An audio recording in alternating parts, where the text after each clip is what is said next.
En mission de travail, mercredi 17 septembre 2025 à Port-Gentil, le ministre de l'Intérieur, de la Sécurité et de la Réalisation, Herman Imongo, a présidé une cérémonie significative de passation de charges entre les gouverneurs entrants et sortants de la province de l'Ogooué-Maritime.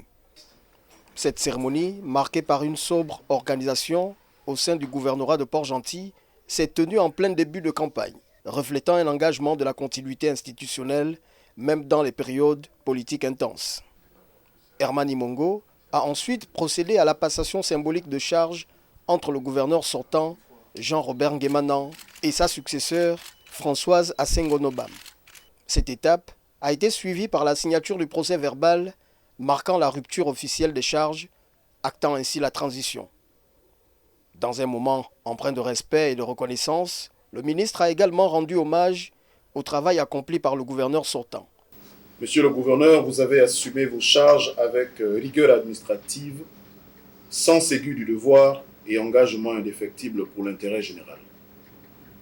Votre action a marqué des progrès visibles et renforcé la présence de l'État sur le terrain, tout en relevant le défi d'une organisation parfaite du scrutin présidentiel du 12 avril 2025.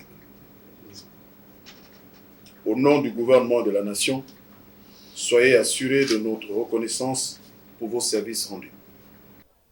En présence des autorités civiles et militaires, ainsi que des personnels de commandement et d'encadrement de la province, il a encouragé Françoise Asengo-Nobam à se saisir pleinement de ses prérogatives légales en tant que nouvelle autorité provinciale. Votre fonction exige bien plus que la gestion des affaires courantes. Elle appelle une conduite exemplaire fondée sur la neutralité, la probité et la loyauté. Vous serez tenu à un devoir de réserve absolue et devrez éviter toute manifestation publique d'opinion politique. Dans un contexte d'effervescence politique justifié par l'organisation des élections législatives et locales du 27 septembre prochain, cette orientation se pare d'une résonance particulière.